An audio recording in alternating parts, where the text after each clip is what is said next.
Good evening. This is Sergeant X. I don't think we need a Gallup poll to tell us that nearly everybody's in favor of a good mystery story.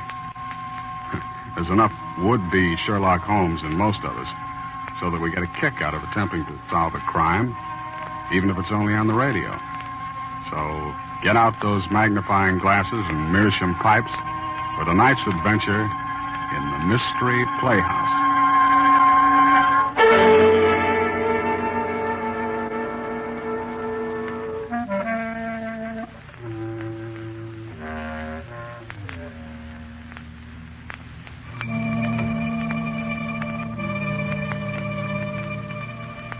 Tonight, the Mystery Playhouse gives you amateur sleuths a chance to exercise your talents.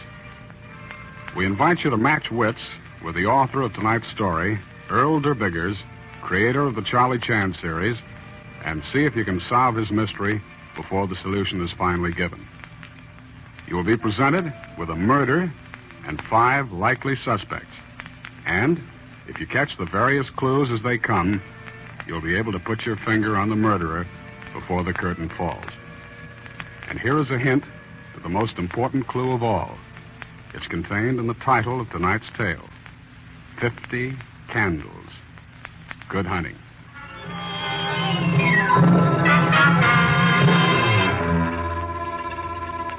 My name is George Winthrop.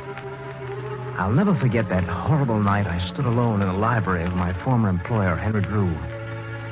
It was a stern and foreboding room.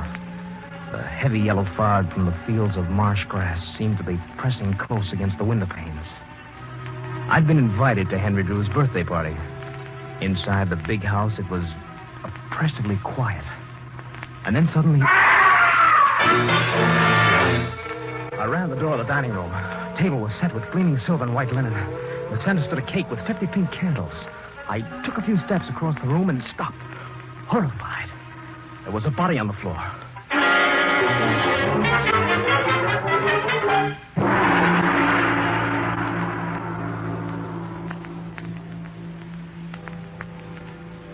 But let's go back to the events that led up to my shocking discovery.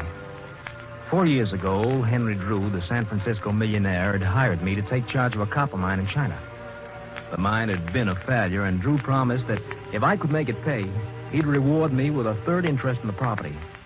Well, after 4 long, hard, and successful years in Yunnan, I returned to Shanghai to see Henry Drew. Yes, Winthrop, you've done a splendid job, and I'm proud of you. Well, thank you, sir. It was a tough job. I think I really earned my third interest in that property. What? A third interest? Oh, yes, you remember. You said if I could make the mine pay, you'd give me, in addition to my salary, a third interest in the property. Why, you must be dreaming, boy. That's ridiculous. I never made any such promise, and you know it. But you gave me a word. Well, I assume if you have a witness. Of course not, but I fulfill my end of the bargain. I demand that you keep yours. Oh? And I'll accept it. Accept what? Your resignation. Oh, so that's it. Well, you won't get away with it. I'm going to... Oh, am I interrupting something? Not at all. Come in, Carlotta. Have you finished your business? Yes, my dear. We're quite through. Through? Mr. Winthrop, I suppose you'll be glad to get back to the States. Yes, Mrs. Drew. Good day, Mr. Drew. I'll see you in court. I was young and ambitious, and this act of injustice seared my mind with hatred for Henry Drew. Well, I booked passage as soon as I could for San Francisco. The boat was crowded, and I was informed that I'd have to share a stateroom with the ship's doctor and another male passenger.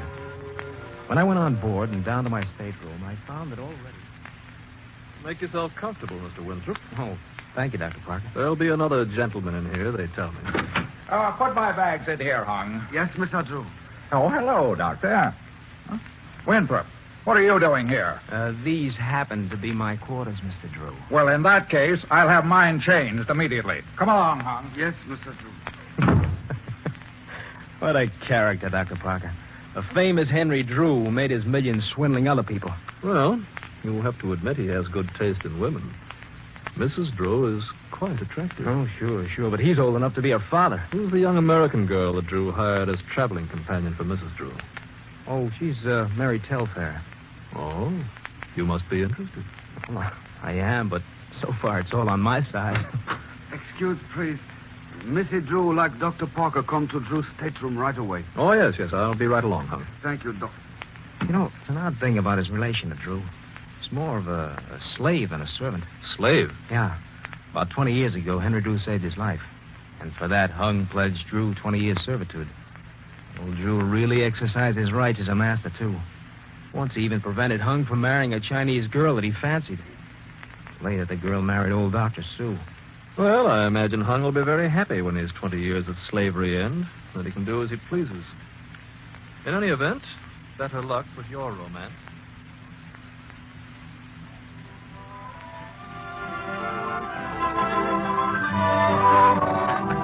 Yes, Mary, it's really been very funny. Old man Drew couldn't get another stateroom, see, so he's had to make the best of an uncomfortable situation, bunking with me. I can imagine. But he's really been very nice to me. Well, it wouldn't be nice to you. George, look down there on deck. Oh, yeah. Dr. Park and Mrs. Drew, huh? Yeah, they're going into Drew's stateroom. I wish I had her clothes. And her money. Yes, I think the good doctor has more than a professional interest in Mrs. Drew.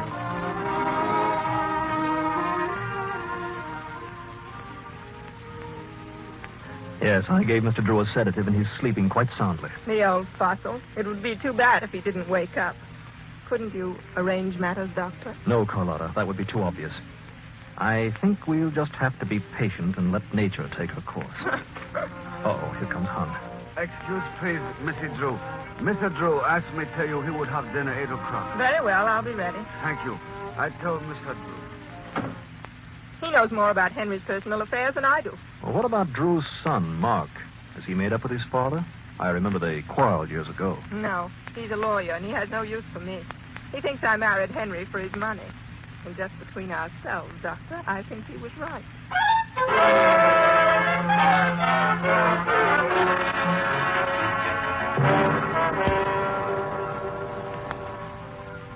We arrived in San Francisco 3 days later. And then came the surprise. Old Henry Drew was giving a party at his home. It was to be a birthday party, he said. In spite of the bad blood between us, he insisted that I come. But the most important reason for accepting the invitation was, well, the thought of seeing Mary again. Hung Ching Chung called for me later, and we drove to the Drew mansion on Nob Hill. The fog was thick, hung like a blanket. Oh, I'm delighted to see you, Winthrop. Take that chair for the fire. Thank you. I've been thinking over our little business discussion. Please, Mr. Drew, let's not spoil your party with business. My lawyer will call on you tomorrow. All right, boy. Evening, gentlemen. Oh, hello, Mary. You look beautiful. Pretty as a picture, Mary. Well, thank you, kind sir. Excuse it, please, Mr. Drew. Yes, what is it, Hung? With your permission, I will go to my room. All right, Hung. But be back in time to serve dinner. Yes, Mr. Drew. Thank you. I don't imagine you two will object to being left alone for a moment. I want to have a look at the table. I want to be sure all 50 candles are on the cake. Excuse me. I wonder whose birthday we're celebrating. Search me. He said 50 candles. That lets him out. He must be well over 60. Yes. His son Mark is coming, but he's a young man well under 50. Well, perhaps it's for Drew's partner, Dr. Su Yen Hun. Mary? Oh, Mary. Oh, dear. Now, what does she want? I'll be right back. It was then it happened. When everyone was upstairs but myself, I was standing alone in the Drew library. It was oppressively quiet. Suddenly I heard... I ran to the door of the dining room. A French window stood open to the fog. I took a few steps across the room. The table was set with gleaming silver and white linen. In the center stood a cake with 50 pink candles. Another step, and I stopped, horrified. Henry Drew was on the floor with a knife in his chest. Mr. Drew! Mr. Drew! The candles. Mr. Drew! Oh, my God. He's dead.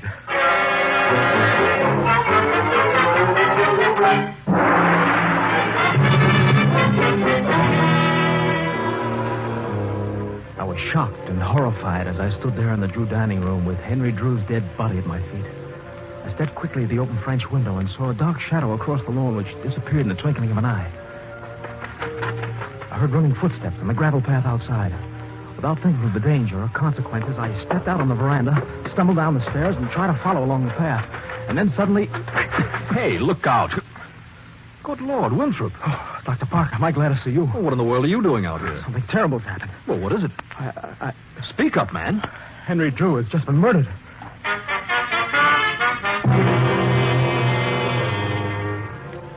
We returned to the Drew house, and I met Mark Drew, Henry Drew's son, for the first time. A good-looking, brisk young man of 35. He'd been detained and arrived at the party just a few minutes before I found his father dead. A few minutes later, Detective Sergeant Burns arrived. He was a cool, quick little man and all business from the word go. After a brief investigation in the house and outside, he ordered us to the library. All right. Quiet, everybody. I have here the place cards of the guests for this birthday party. Mr. and Mrs. Drew, Miss Telfair, Mr. Winthrop, Dr. Parker, Mark Drew, and Dr. Soo-Yun Hun. Oh, Mr. Drew. Oh, yes, sir. Dr. Soo-Yun Hun lives a few doors down the block, doesn't he? Yes, he does. He's the only guest who hasn't arrived. I wonder if you'd mind sending one of the servants to his house and ask him to come over here. Of course, Sergeant. I'll be glad. Now, we'll start with you, Mr. Winthrop. What happened? Well, I was standing in here alone when suddenly I heard somebody cry out. I ran into the dining room and saw Mr. Drew on the floor. He was dead. Did you see a knife or any other weapon? I didn't look for one. I heard footsteps outside on the path, and I went through the open French window and tried to follow him. Then I got lost in the fog and bumped into Dr. Parker. He came in, and that's about all. What's your position here? A friend of Henry Drew? Decidedly not. I was a former employee. Decidedly not. What do you mean by that? Sergeant, may I speak? Why, yes, Mrs. Drew. Mr. Winthrop was employed by my husband in the Yunnan mine in China. Mr. Winthrop claimed that my husband had promised to reward him with a third interest in the mine he managed. Well, that's true. He did. He claimed he'd been treated unfairly and quarreled violently with my husband, who dismissed him. Well, that's not true. I resigned. But you admit there had been bad blood between you and Drew. Well, yes, I do. Mrs. Drew, what were you doing at 7:30? I was in my room. Miss Telfair was helping me to dress when we heard the cry. What then? Miss Telfair started out of my room. I tried to leave, but you held me back. Naturally, I was frightened. Dr. Sue should be here shortly, Sergeant. Good. Where were you, Mark, when your father was murdered? I was on my way here in a cab. Well, I'll check that later with the driver. But for the time being, I'll assume that clears you. Well, you certainly don't suspect me. I suspect everyone until he's proven innocent. Who's that? Oh, that's Hung Chin Chung, my father's servant. I see. Come here. Yes, Mr. Officer. Oh, Sergeant, I'd like to put in a word for Hung. You see, he's been in my father's service for 20 years. I'm sure he's the sincerest mourner here tonight. It is good to have such honor in the eyes of my master's son. Tell me, Hung, where were you at 7:30? In my room on the 4th floor. My master gave me permission to go there. Mr. Winthrop, hear that? Yes, that's right. Did you hear the cry? No. When I came downstairs, I found my master was dead. All right, Hung. Suppose you go out and fix us some coffee. Yes. Now, Miss Telfair. Yes. What about you? When I heard Mr. Drew scream, I ran downstairs. I looked in the dining room Yes? and saw Mr. Drew. Yes, go on. I screamed and ran from the room. Did you see a weapon of any sort? A knife? I scarcely looked. I was frightened. Then Mrs. Drew rushed in, and when she saw the body, she almost fainted. I went upstairs and got some smelling salts. Came down here. When you took the time to get the smelling salts for Mrs. Drew, you went to your own room first, didn't you? Yes. You wanted to hide something you'd picked up from the side of the dead man in the dining room. Well... Under your mattress was a pretty obvious place to hide this jade-handled Yes. Chinese knife. Yes, but... No, I know it was the worst thing I could have done, but I was so excited I didn't think. Mary, you did that for me. Oh, no wonder. Then this is your knife, Mr. Winthrop. Yes, that's my knife. How do you account for the fact that it was found beside the body? Well, it was stolen from me, of course. Of course. Well, it must have been taken from my luggage in the stateroom on the boat. There were just 3 men who had access to that luggage. One was a dead man, the second was Hung Chin. And the third?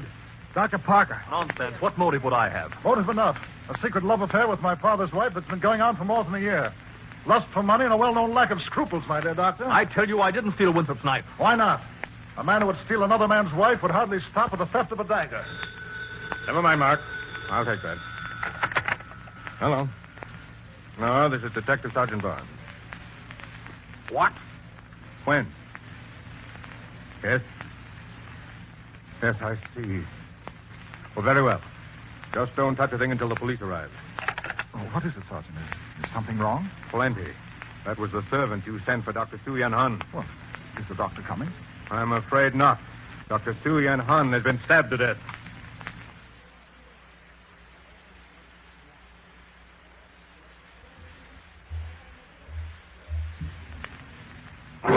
Why, that's incredible. Now, wait a minute. Let's not get hysterical. Hysterical! 2 murders and the second one right under your very nose. I demand that you do something. No one is safe. Please, Mrs. Drew. Sergeant, I demand that you release all of us. Since we were with you, we obviously could not have That's committed... enough, Parker. You weren't with me when Drew was killed. Are you implying... I'm implying nothing. For the last time, may I point out that everyone in this house is under suspicion until this murder is solved. Everyone? But I was upstairs and my husband was stabbed. And so was Miss Telfair and Hung Chin. So what? Any one of the three of you could have gone down the back steps, out the back door, through the garden, entered the French doors, killed Henry Drew, and then returned the same way without being seen. One moment, Sergeant. May I say a word? Yes, of course, Mark. Well, it occurs to me there's one important link in this mystery that hasn't been explained. The 50 birthday candles. 50 birthday candles? Yes. Whose birthday is this anyway? Father was 69, Dr. Sue was over 70. Look, may I speak to you privately? Well, all right, come along. Mary, I didn't kill Henry Drew. You believe that, don't you? Yes, George. Oh, and that's all that matters. No matter how this evening ends, it's taught me one wonderful thing. That you love me. All right, everybody. I have an important announcement. My investigation is at an end. You're all free to go now, except George Winthrop. Hey, of course, you will be called later as witnesses. Sergeant, you don't mean that. No, it isn't true. I'm afraid it is, Mary. George Winthrop, I arrest you for the murder of Henry Drew.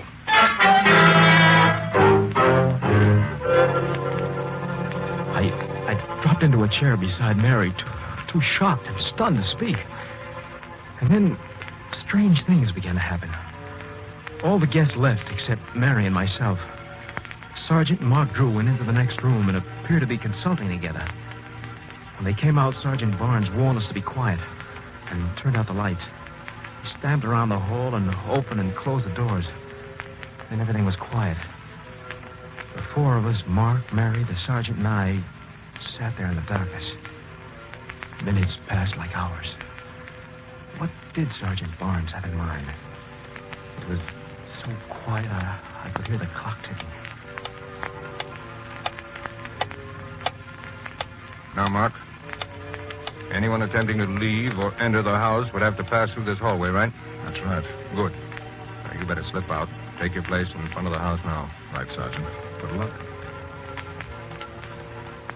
Sergeant, I tell you, Be quiet, you fool. You ruin everything. Sergeant, are you... That is, are we waiting? Waiting? Yes. You mean... If you both will be quiet and listen and wait, you'll see what I mean. Not a word.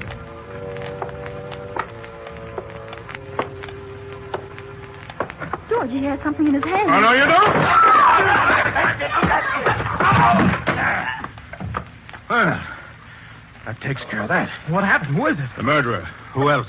You said that George... No, not George. Turn on the light, Mary, and you'll see. The light, yes. Never mind, I have it. Good Lord. It's Hung Ching Chung. He's dead? Oh. Look, he's coming too. You were right, Sergeant. Oh, Mark. I caught MOLLE, the Chinese girl, outside in the car. Your men are holding her. A Chinese girl. Who's MOLLE? Molly is the wife of Dr. Su Yan Han. She killed Dr. Sue? No. Hung committed both murders. But the 2 of them planned to run away together. That's why Hung had the suitcase with him. Well, then you mean you don't think that... No. Sorry to give you such a bad time of it, George. But we had to in order to trap the real murderer. Well, You see, everyone thought Hung was in his room when Henry Drew was killed. But it was very simple for him to go down the back stairs, go over to Dr. Sue's, murder him, come back here and murder Henry Drew, and then return to his room again. The killings were simplified because both men trusted Hung and probably had no warning. Of course, it was the clue about the 50 candles that... Conscious now. Help him up, George. Right. Come on. All right, Hung. What have you got to say for yourself? Let me speak to him, Sergeant. I'm sorry, Hung. I always thought you were loyal to my father. Long ago, he saved your life in Honolulu. In return, you swore an oath to serve him for 20 years. Today, you are to be a free man. Yes, that is so. Those 50 candles on the cake were for you. This is your 50th birthday. So that's why old Drew said 50 candles before he died. He was trying to indicate the murderer. All right, Hung. You and the Chinese girl... Let the woman alone. She did nothing. She was only waiting for me. Well, then what connection did she To have... you, I tell nothing. To Mr. Drew, everything. All this was to be. Long ago, the gods arranged it. And who is man that he should struggle against the gods? Years ago, I wanted to marry MOLLE. I asked permission of your father, but he would not share my services with MOLLE. He took me on a long voyage, and when we returned, MOLLE had been given to the evil Dr. Suyen Hun. They hated the doctor and Mr. Drew for that. They swore that when I was free, I would kill them. Today, they kept my oath. Do not grieve, Mark Drew. It is the decree of the gods. But now, gentlemen, by your leave... Look out, he has a knife! Oh, that gentleman, no! Sergeant, is he... I'm afraid so. You've done a good job. This is horrible. Poor Hung. You might think it's strange, but my father never meant much to me. Yet Hung, well, he was my friend for as long back as I can remember. If I had only known earlier what the 50 candles meant, this might have been prevented. Yes, Mark. If.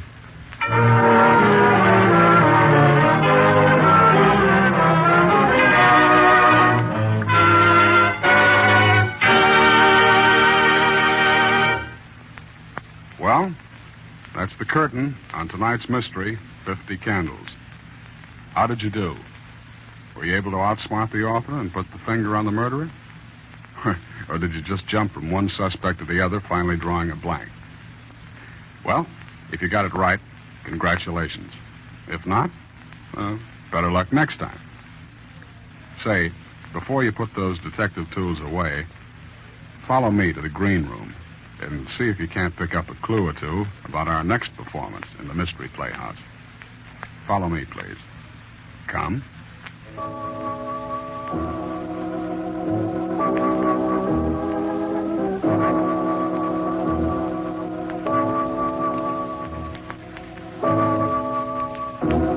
I'm alone now. The last of the funeral guests have gone, and I am alone in my study. There's been a queer sense of freedom in the house since the coffin was carried away. The coffin that now lies hidden in its solitary grave beneath the brown earth. Claire is dead. She was my wife, and yet I feel no sorrow. Little wonder. It was I who murdered her. Yes, I murdered her, but it was done too cleverly for anyone to suspect me. The power of mind over matter. Now that I look back on it, I marvel. Less than a month ago, she was strong and healthy. Then I began working on her ignorant fears, convincing her that she wasn't well. I could almost see the seeds taking root. Her appetite left her, and she began to complain of stomach pains. She took to bed. The doctor, stupid fool, could find nothing wrong, but it was clear he was worried. I waited patiently, letting her tortured mind ravish her body. And then one evening, I walked into her bedroom. There was a cup of broth on her night table. In the half-darkness, I dropped the white powder into the broth. 5 grains of arsenic. An hour later, she was dead.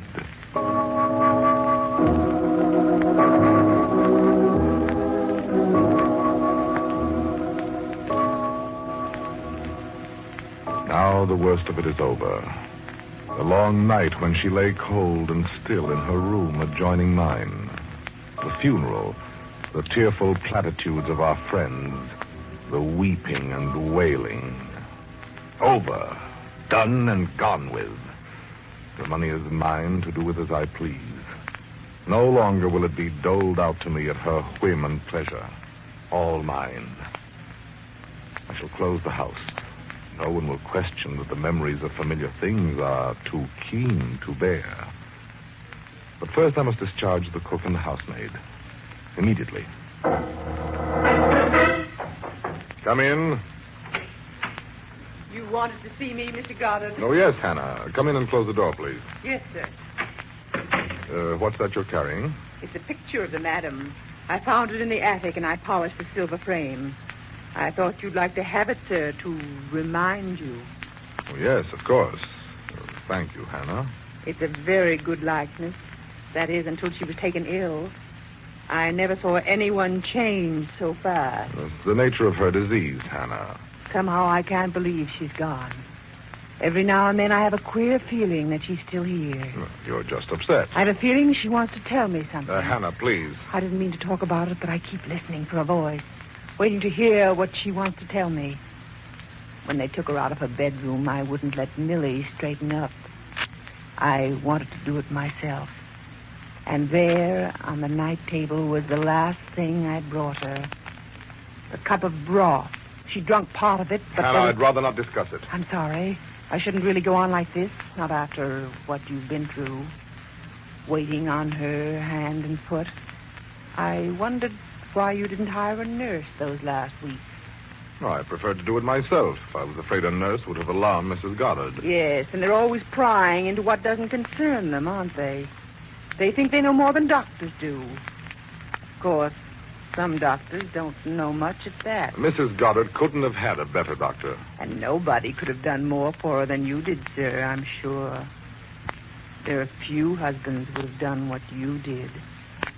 Very few. You wanted to speak with me about something, sir? It's not important, Hannah. It can wait for another time.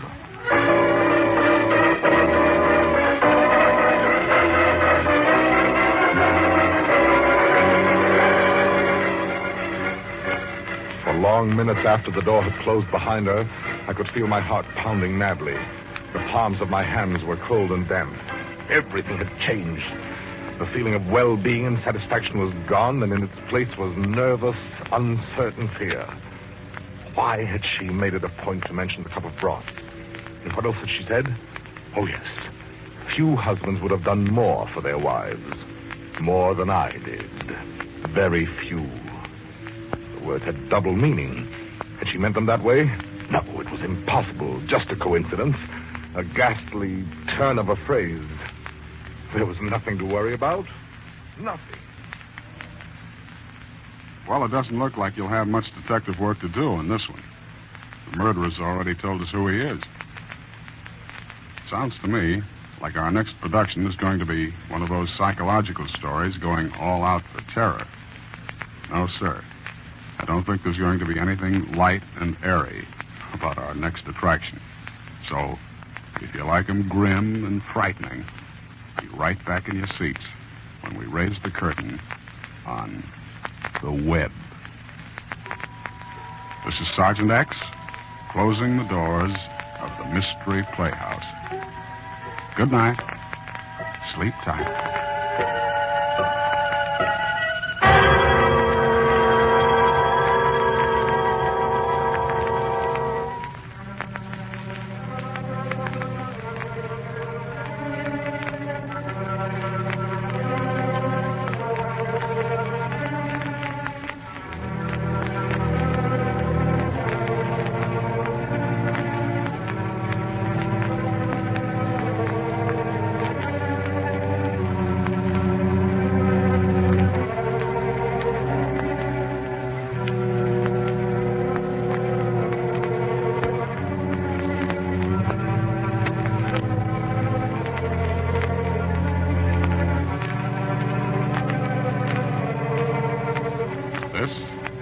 Armed Forces Radio Service.